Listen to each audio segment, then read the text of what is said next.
الله العظيم. وقد قال النبي صلى الله عليه وسلم: من حسن إسلام المرء تركه ما لا يعنيه، أو كما قال النبي صلى الله عليه وسلم.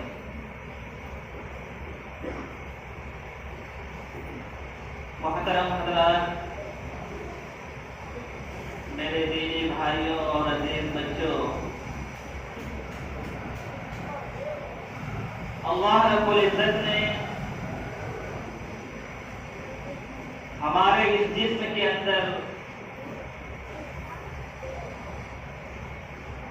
ایک عضو بنایا ہے،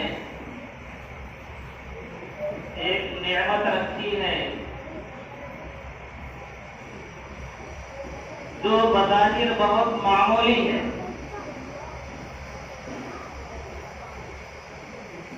لیکن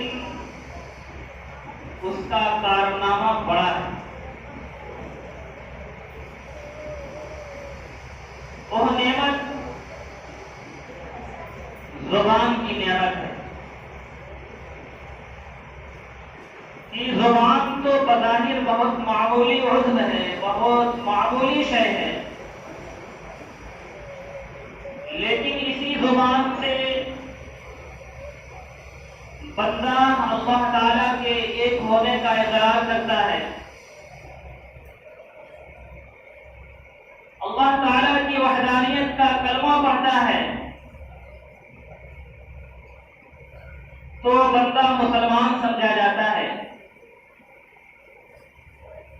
اور اسی زبان سے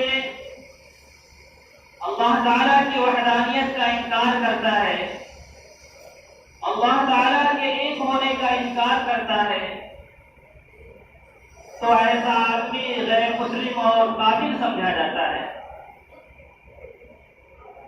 اسی زبان سے بعض مرتبہ آدمی ایسی بات کہہ دیتا ہے جس کو بظاہر بہت معمولی بات سمجھتا ہے، لیکن اس بات کی وجہ سے اللہ تعالیٰ اس سے قیامت تک راضی ہونے کا فیصلہ فرما دیتے ہیں، اور بعض مرتبہ اسی زبان سے ایسے کلمات کا اقرار کرتا ہے، ایسی بات کہتا ہے جس کو معمولی سمجھتا ہے، لیکن اللہ تعالیٰ قیامت تک اس سے ناراض ہونے کا فیصلہ فرما دیتے ہیں۔ تو یہ زبان جو اللہ تعالیٰ کی بظاہر ایک معمولی مخلوق ہے، اللہ تعالیٰ کی ایک نعمت ہے، لیکن اس کا کارنامہ بہت بڑا ہے کہ اسی زبان سے آدمی اللہ تعالیٰ کے کلام کی تلاوت کرتا ہے، اسی کلام سے اللہ تعالیٰ کا، اسی زبان سے آدمی اللہ تعالیٰ کا ذکر کرتا ہے، اور اسی زبان سے آدمی ایک دوسرے کی شکایت کرتا ہے، اسی زبان سے ایسی بات کہہ دیتا ہے جو انسان کو تکلیف دہ ہوتی ہے، تکلیف پہنچانے کا ذریعہ ہوتی ہے۔ اس لیے اس زبان کی نعمت کو ہمیں معمولی نہیں سمجھنا چاہیے، ہمیں حقیر نہیں سمجھنا چاہیے، اس زبان کا ہمیں صحیح ڈھنگ پر استعمال کرنا چاہیے۔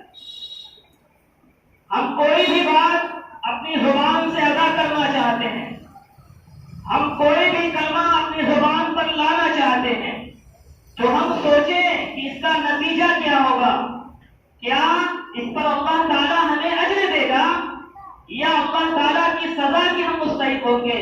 پہلے ان کلمات کو ہم توڑیں، اس کو جانچیں اور پرکھیں، یہ کلمات جو ہم ادا کرنا چاہتے ہیں، یہ بات جو ہم اپنی زبان پہ لانا چاہتے ہیں، کیا یہ بات اللہ تعالیٰ کو خوش کرنے والی ہے، اس کے نتیجے میں اللہ تعالیٰ ہمیں اجر دے گا، یہ بات اللہ تعالیٰ کو ناراض کرنے والی ہے، جس کے نتیجے میں اللہ تعالیٰ ہمیں عذاب اور سزا دے گا۔ اس لیے بغیر جانچے اور پرکھے ہمیں اپنی زبان کا استعمال نہیں کرنا چاہیے، لیکن ہم مسلمان اپنی زبان کا استعمال کرتے وقت اس کے نتیجے کے بارے میں غور نہیں کرتے. ہمارے جی میں جو بات آتی ہے ہم اپنی زبان سے اس کو ادا کر دیتے ہیں. ہم یہ نہیں سوچتے کہ ہم سچ بات کہہ رہے ہیں یا جھوٹی بات کہہ رہے ہیں. ہماری زبان سے نکلنے والے کلمات کسی کو تکلیف پہنچانے کا ذریعہ بنیں گے یا کسی کو خوش کرنے کا ذریعہ بنیں گے. ہم اس کے بارے میں سوچتے نہیں, اس کے بارے میں ہم غور و فکر نہیں کرتے. حالانکہ ہمیں سوچنا چاہیے, ہمیں غور کرنا چاہیے.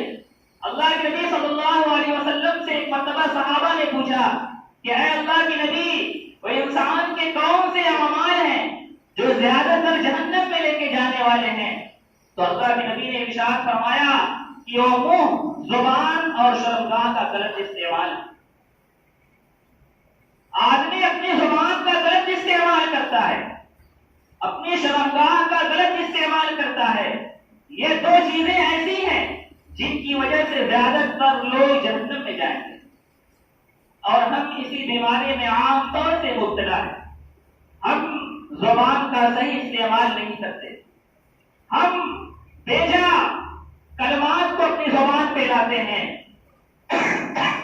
الٹی سیدھی باتیں اپنی زبان سے ادا کر دیتے ہیں. حالانکہ ایسا نہیں ہونا چاہیے. ہمیں سوچنا چاہیے یہ اللہ تعالیٰ کی نعمت ہے. اللہ نے یہ زبان جیسی ہمیں نعمت جو عنایت فرمائی ہے, ہمیں ویسے ہی بنا سوچے سمجھے استعمال کرنے کی اجازت نہیں دی ہے, بلکہ ہم اس زبان کو چلانے سے پہلے, اس کا استعمال کرنے سے پہلے ہمیں اس کے بارے میں سوچنا ہے کہ جو بات میں کہنے جا رہا ہوں کہیں یہ کسی کی شکایت تو نہیں ہو رہی ہے, کسی کے دل دکھانے کا ذریعہ تو نہیں بنے گا. اسی وجہ سے کہا گیا ہے کہ جراحت السنان لہن تیابوں ولا یلتام ما جرح اللسانوں. یہ آدمی کسی کو تلوار سے زخمی کر دے, کسی کو چھری سے زخمی کر دے, کسی کو گولی سے زخمی کر دے, اور زخم تو بھر جائے گا, لیکن زبان کا جو زخم لگتا ہے وہ بھرتا نہیں. زبان کا جو زخم لگتا ہے, جس کا زخم دل پہ لگتا ہے, جس کی تکلیف دل تک پہنچ جاتی ہے, وہ زخم بھرتا نہیں. تو تلوار کا زخم بھر جاتا ہے لیکن زبان سے لگا ہوا زخم بھرتا نہیں. اس لیے ہمیں زبان کا صحیح استعمال کرنا چاہیے. بعض مرتبہ انسان, حدیث کے اندر آیا ہے کہ ایسی بات کہہ دیتا ہے جس کو بہت حقیر سمجھتا ہے, معمولی سمجھتا ہے, لیکن اللہ تعالیٰ کی نگاہ میں اس کی قدر اور اہمیت ہوتی ہے, اور اللہ تعالیٰ اس کے لیے جنت کا فیصلہ فرما دیتے ہیں. ایک بلعام بن باورا نامی ایک آدمی گزرا ہے حضرت موسیٰ علیہ السلام کے زمانے میں. بہت بزرگ آدمی تھا, مستجاب الدعوات آدمی تھا, اور جو بھی اللہ تعالیٰ سے دعا مانگتا تھا اللہ تعالیٰ اس کی دعا کو قبول کر لیا کرتے تھے. لکھا ہے واقعات کے اندر کہ جب اللہ تعالیٰ نے حضرت موسیٰ علیہ السلام کو اور بنو اسرائیل کو فرعون اور اس کے ماننے والوں سے نجات دیا, فرعون اس کے ماننے والے دریا کے اندر ڈوب گئے, ختم ہو گئے, تو اللہ تعالیٰ کا حکم ہوا حضرت موسیٰ علیہ السلام کو اور بنی اسرائیل کو کہ آپ اب قوم عمالقہ سے جہاد کیجیے. چنانچہ اللہ تعالیٰ کا حکم ہوا, حضرت موسیٰ علیہ السلام اپنی قوم کو لے کر کے قوم عمالقہ سے جہاد کے لیے نکلے. اب قوم عمالقہ کو یہ معلوم ہوا کہ موسیٰ ایک طاقتور فوج کے ساتھ ہم پر حملہ کرنا چاہتا ہے, ہم سے لڑنے کے ارادے سے نکلا ہے. تو قوم عمالقہ کے لوگ اسی بلعام بن باورا جو اس وقت بزرگ تھا اس کی خدمت میں پہنچے اور کہا کہ دیکھو موسیٰ بنی اسرائیل کی فوج لے کر کے ہم پر چڑھائی کے ارادے سے نکلا ہے, آپ مستجاب الدعوات ہیں, اللہ تعالیٰ سے دعا کر دیجئے کہ اللہ تعالیٰ ان کو ہلاک و برباد کر دے, ان سے ہمیں نجات دے دے. تو اس بلعام بن باورا نامی آدمی نے کہا کہ دیکھو اللہ تعالیٰ کے نبی ہیں, میں نبی کے خلاف اگر اپنی زبان چلاؤں گا تو میری دنیا اور آخرت برباد ہو جائے گی, لہذا میں نبی کے خلاف ایسی بد دعا نہیں کر سکتا. لیکن قوم عمالقہ کے لوگ ضد پہ رہے کہ نہیں آپ بد دعا ان کو دیجیے. بادشاہ نے کہا کہ ٹھیک ہے، میں استخارہ کرتا ہوں، استخارہ کر کے بتاؤں گا کہ مجھے یہ کام کرنا چاہیے یا نہیں۔ بہرحال اس بلعام بن باورا نے استخارہ کیا تو جس کا نتیجہ یہی نکلا کہ نہیں، تمہیں اس طریقے کی بد دعا نہیں کرنی چاہیے۔ موسیٰ علیہ السلام اللہ تعالیٰ کی نبی ہیں، اگر ایسا کرو گے تو تمہاری دنیا اور آخرت برباد ہو جائے۔ بہرحال ان کی قوم عمالقہ کے لوگ پھر بھی ضد کرتے رہے، لیکن یہ مانتے نہیں۔ اب ان کی بیوی کے بعد پہنچے اور ان سے کہا کہ اپنے شوہر سے کہیے کہ پھر موسیٰ کے خلاف اللہ تعالیٰ سے بد دعا کر دے، اور بہت سارا مال کا ان کو لالچ بھی دیا۔ بہرحال بیوی کو یہ بات سمجھ میں آ گئی، اس نے اپنے شوہر کو سمجھایا، شوہر جو اپنی بیوی کے پندے میں آ گیا، اس کے جال میں پھنس گیا، اور اب اس نے ہاتھ اٹھائے حضرت موسیٰ علیہ السلام بنی اسرائیل کے خلاف بد دعا کرنے کے لیے۔ لیکن اللہ تعالیٰ کا کرنا ایسا ہوا کہ جو بد دعا حضرت موسیٰ علیہ السلام اور بنی اسرائیل کو دینا چاہتے تھے، وہ بد دعا قوم عمالقہ کے حق میں نکلنا شروع ہو گئی۔ جو بھی الفاظ اپنے زبان سے نکلنا چاہتا تھا موسیٰ علیہ السلام کے خلاف اور بنی اسرائیل کے خلاف، وہ کلمات قوم عمالقہ کے خلاف اس کی زبان سے نکلنا شروع ہوئے۔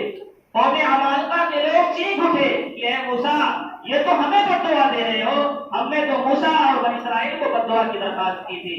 تو بلعام بن باورا نے کہا کہ میری زبان اس وقت میرے اختیار میں نہیں ہے، میرے کنٹرول میں نہیں ہے، میں نکالنا چاہتا ہوں اپنے کلمات موسیٰ اور بنی اسرائیل کے خلاف، لیکن میری زبان میرا ساتھ نہیں دے رہی ہے اور تمہارے خلاف نکل رہی ہے۔ اللہ تعالیٰ نے اس بلعام بن باورا کی بد دعا کو قبول کیا، لیکن بد دعا قوم عمالقہ کے حق میں آئی، اور اللہ تعالیٰ نے اس بلعام بن باورا کو یہ سزا دی کہ اس کی زبان کتے کی طریقے سے سینے پہ لٹک گئی، جس کا تذکرہ قرآن کے اندر اللہ تعالیٰ نے سورہ اعراف کے اندر کیا ہے۔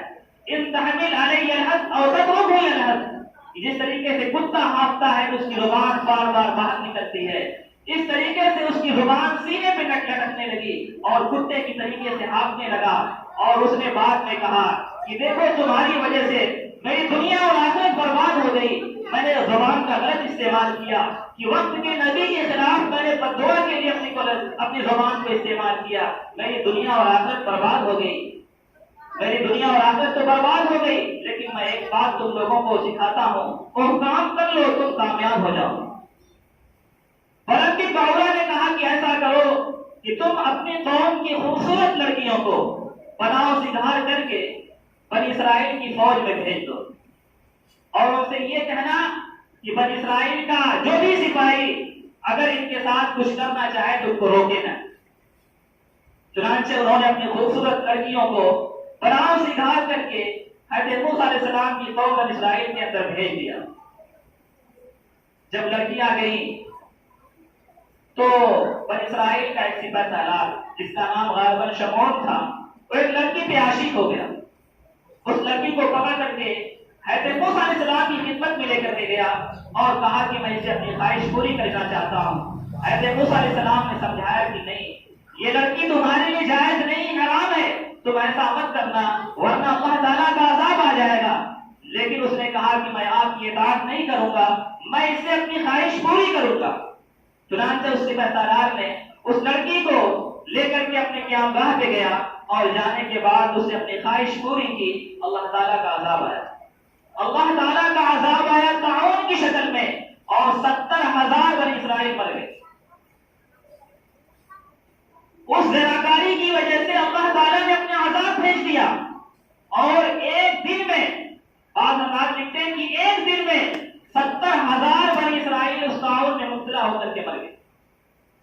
تو کہنے کا مطلب یہ ہے کہ یہ بلعام بن باورا جو مستجاب الدعوات کہلاتا تھا، جو بھی اللہ تعالیٰ سے دعا مانگتا تھا اللہ تعالیٰ قبول کر لیا کرتے تھے، لیکن اس نے اپنی زبان کا صحیح استعمال نہیں کیا، زبان کا غلط استعمال کیا، وقت کے نبی کے خلاف اس نے بد دعا کی، اپنی زبان کو استعمال کیا، اللہ تعالیٰ نے اس کو دنیا اور آخرت دونوں کے اندر برباد کر دی۔ اس لیے یہ زبان جو اللہ تعالیٰ کی بالکل معمولی دیکھنے میں جو ہے کہ ایک اس نعمت ہے، لیکن یہ بہت بڑی چیز ہے اس لیے ہمیں اس کا استعمال صحیح ڈھنگ سے کرنا چاہیے. اب کوئی بھی بات کہیں، کسی کی بھی بارے میں کہیں، تو ہمیں سوچنا چاہیے کہ یہ بات میں صحیح کہہ رہا ہوں کہ نہیں. کہیں ایسا نہ ہو کہ میرے بھائی کو اس سے تکلیف پہنچ جائے، کہیں اس کی شکایت ہو جائے، کہیں اس کی غیبت ہو جائے. اس لیے ہمیں اس کا صحیح استعمال کرنا چاہیے. اللہ تعالیٰ سے دعا ہے کہ اللہ تعالیٰ ہم تمام مسلمانوں کو کہنے سننے سے زیادہ عمل کرنے کی توفیق عطا فرمائے. وآخر دعوانا